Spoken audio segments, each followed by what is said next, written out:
Hello friends, welcome to my YouTube channel. Today we are going to discuss about Rabindranath Tagore. आज हम discuss करेंगे रविंद्रनाथ टैगोर के बारे में. Without wasting much time, let's start the video.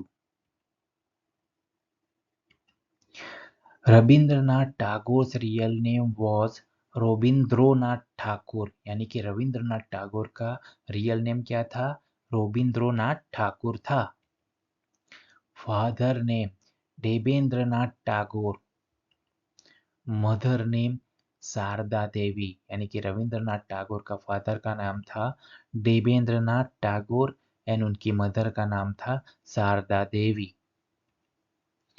He was born on 7th May 1861 in Calcutta, Bengal presidency, British India.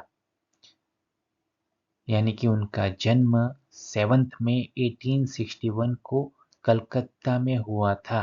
Right. Bengal presidency, British India, जो कि अब वो किस नाम से जाना जाता है? Kolkata, west Bengal, India.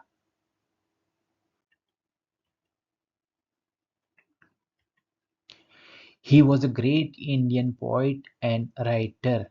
यानी कि रविंद्रनाथ टैगोर महान इंडियन पोइट यानी कि कवि एंड राइटर यानी कि लेखक थे. The Indian national anthem Jana Gana मन वॉज रिटन बाय हिम. यानी कि हमारा जो इंडियन नेशनल एंथम यानी कि हमारा जो राष्ट्रगान है जन गण मन, वो उन्होंने लिखा था. He was also known as Gurudev. यानी उनको गुरुदेव के नाम से भी जाना जाता था. He was a great lover of his country and children. यानी वो उनका कंट्री और चिल्ड्रन उन यानी कि उनके देश और चिल्ड्रन को ग्रेट लवर यानी कि काफ़ी चाहक थे, यानी उनको काफ़ी लव करते थे.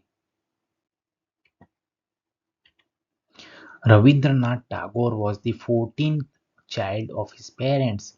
यानी कि रविंद्रनाथ टैगोर थे अपने माता पिता की 14वीं संतान थे. He took his education at home under private teacher, force various subject. यानी कि रविंद्रनाथ टैगोर ने उसकी जो शिक्षा थी वो उनके घर में ही ली थी अंडर प्राइवेट टीचर. यानी कि प्राइवेट टीचर्स आते थे फॉर द वेरियस सब्जेक्ट और उनको शिक्षा कहाँ पे देते थे? उनके घर में ही. Rabindranath Tagore went to England to study. यानी कि रविंद्रनाथ टैगोर इंग्लैंड गए थे स्टडी के लिए. But he return back from England. लेकिन वो इंग्लैंड से वापस आ गए विदाउट कंप्लीटिंग द स्टडीज. यानी कि उनकी पढ़ाई बीच में ही छोड़कर वो इंग्लैंड से वापस आ गए थे. He started writing from his early age of only 8 years old. यानी कि रविंद्रनाथ टैगोर 8 years के थे तभी से उन्होंने लिखना स्टार्ट कर दिया था.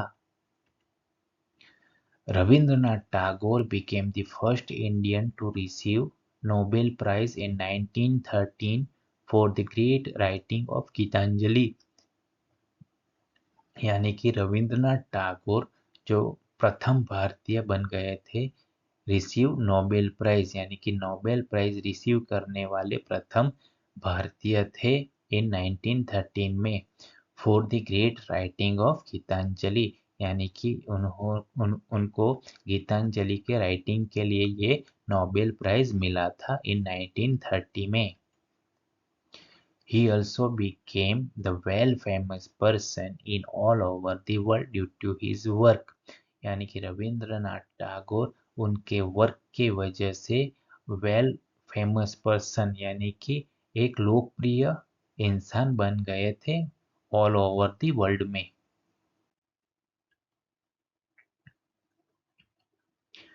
He had traveled in different countries of Europe, America, and Asia, and over there he delivered lectures in universities and public meeting on education.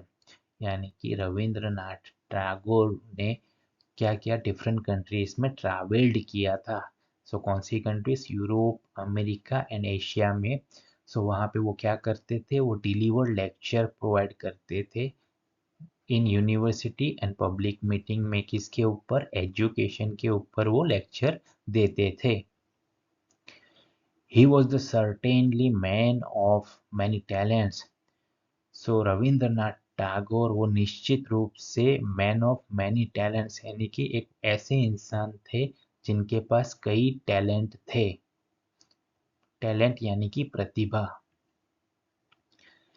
He founded a school called Shanti Niketan, यानी कि रविंद्रनाथ टैगोर ने शांति निकेतन नामक स्कूल स्टार्ट किया था, found किया था, which is now a university, जो कि अब एक यूनिवर्सिटी है।